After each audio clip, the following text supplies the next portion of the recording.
Frankie, more and more players are kind of looking at you as kind of leader. You've kind of taken on this role these last few weeks. Just what does that kind of mean to you, and also how do you feel like you've kind of developed into that? What has that process been like? I mean, being a leader is always something I've took ownership in. So like, just seeing guys, follow behind and allow me to lead the way is great. But I'm a guy who kind of leads by example or lead vocally. But I think just how do I say this? I think regardless of me being a leader or not, I'm always someone who allows others to lead as well. So like if they have things they need to say or things they feel, I'm always all ears to that. Frankie, the block in the backcourt of the pass turning into a dunk, where would that rank among individual plays? I'm not sure. I like that play. I think it'd be like top 5. I like the dunk at the end. Obviously, with the Derrick Rose. Yeah, it was something like that. I feel like I don't know. I got some more tricks up my sleeve with some dunks. I'm gonna have to pull a new dunk out. I've been doing that one for a minute now, so I'm gonna have to try something. When he's talking about your defense just now, was that a fair description of your approach? Yeah. That was pinpoint. I take pride in defending, so like even when we go into our scouts or whatever, I've always make sure I got the best player on the floor, just because I want to shut that person down and help our team defensively. So. Frankie, your birthday today, right? You're embarking on this new year. What are your goals as a basketball player for this next year? Just to continue to just grow mentally, physically, emotionally, spiritually, and just try and be the best version of myself. I think just being efficient and just going out there regardless of what's happening, if the ball's going in the hoop or not, just continue to play hard. Always be myself. Frankie, kind of after that technical foul the other night against UCLA, you came up there and tried to compose him. You've done that around with some other teammates. What are your thoughts when you are trying to compose this team and get around that level? My thoughts is just to always try and be calm and just say positive words. Because like when you're in a moment like that, it's probably because you're a little heated or you're a little upset about something. So positivity could help calm us down and help us move forward. So just being positive and trying to stay in the air and be as calm as possible. We can't have everyone upset and all angry. So. Frankie, you guys have talked about this is the shot for you guys to go #1 in the conference. What have been those conversations during practice and in the locker room going into this game as well? Just how locked in we got to be. This is a huge game for us and for us moving forward. So for us to go out here and try and get this win, and if we can get the win, that's huge because that puts us at the top spot, and we'll have teams chasing from behind. So I think if we stay locked in and just having good practices, rack up these next couple of days of practice and leading into the game. I remember after that loss to Northwestern, we were sitting at the podium with Bobby, and he was talking about, clearly I have to get these guys more prepared, and we're kind of shaking their head, like, no, this is on us. Has it been a pleasant surprise to see that you're now tied for first in the pack a month later?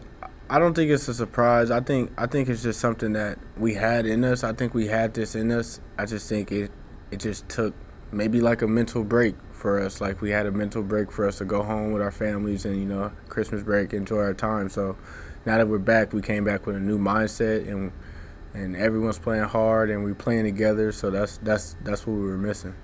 Frankie, that game against USC, you kind of saw flashes of Salamanca like he was at Tulsa. How do you kind of see him? Is he getting more comfortable? Is he getting more touches? How do you see him kind of developing in this team? I think with him it's just coming in and playing hard all the time. Because sometimes he may not get a lot of touches or whatever the case may be, but honestly, he created those touches by getting those offensive boards and drawing fouls and just playing hard and doing what he needs to do. So I think with him just moving forward, if he continues to come in and just be that spark for us, he'll see himself getting a lot more minutes and staying on the floor. Frankie, going into Oregon, place that nobody has won, and you talk about how you guys are about to lock in. How do you specifically when you're about to go on the court and all the fans in there are kind of praying on your downfall? How are you locking in that moment? It's just staying together. Usually when you're on the court, you try and tone out like the opposite crowd. Just try and play and stay within the line. So for us, think as long as we're locked in and we're tight and we know we're all on the same page, I think it don't matter where we play, as long as we just try and be consistent of what we do and how we play at home. There's kind of a limited amount of opportunities left on the schedule, kind of bolster the resume for the tournament. How do you guys kind of maximize that, and are you guys having those conversations about maximizing those opportunities? Yeah, I think it's just by taking games day by day. So like next we got Oregon, and we know no one's won in Oregon, and I mean on the road this would be is this a quad one game? Would it be a quad one game? So yeah, on the road, I think just try and get these little amount of games we can, and continue to just take it game by game, and see what happens from there. Frankie, from a player's perspective, how does Kimbrough's approach to teaching defense compare to others you've experienced in your life? I think Kimbrough, man, his energy, it's something about his energy that just makes you want to play defense, and he's always intense, and he's very good with his details. So I think with that helps us as a team, understand where we need to be on the floor, when we need to help, when not to help, and things like that. Frankie, how impressed have you been by the crowd and student support over the past couple of days? It's been great, and I mean it's great because we get to feed off their energy, and they've been, the fans been amazing. So for them to show up like that for us is huge, and especially for us to, after a bounce back loss to UCLA, and get that win against USC for them. I was just going to ask, after the UCLA loss, how important was it to have the backing support of the fans after a loss like that? No, yeah, it's very important because now we always knew that regardless that we got them with us, and regardless of wins, losing, draw, or whatever, they're going to be there right there with us. Going into this next year of your life, how do you feel you mentally and physically matured from year one at ASU to that? I think I've matured a lot, actually. It's just mentally, I'm just at a level I've probably never been my whole life.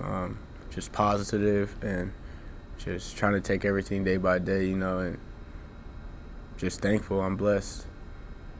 Frankie, you've been on a tear defensively this year, career high 3.1 steals per game.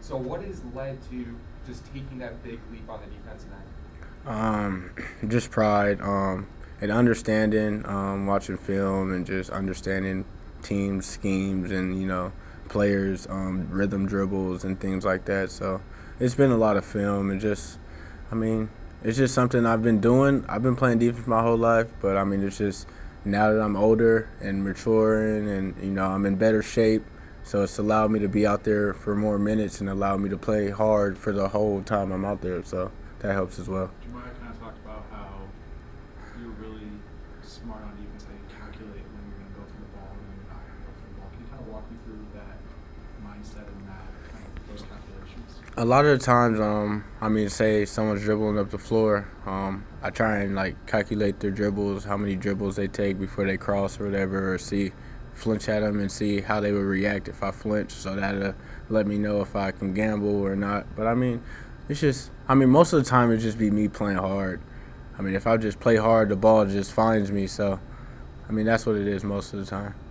Following up on that question about your steal production, last game against USC especially was big for you, and they have an amazing guard rotation, of course. So when you play against teams with some of the best guard rotations in the country, is that a matchup you take personally to elevate your game on that side of the floor? Well, yeah, I try and take every matchup personally, but with that one, they have great guards, and they had a couple guards out, so that was just a time for me to prove that it wasn't a fluke, me defensively, and that I can go out there and do it against some good guards as well.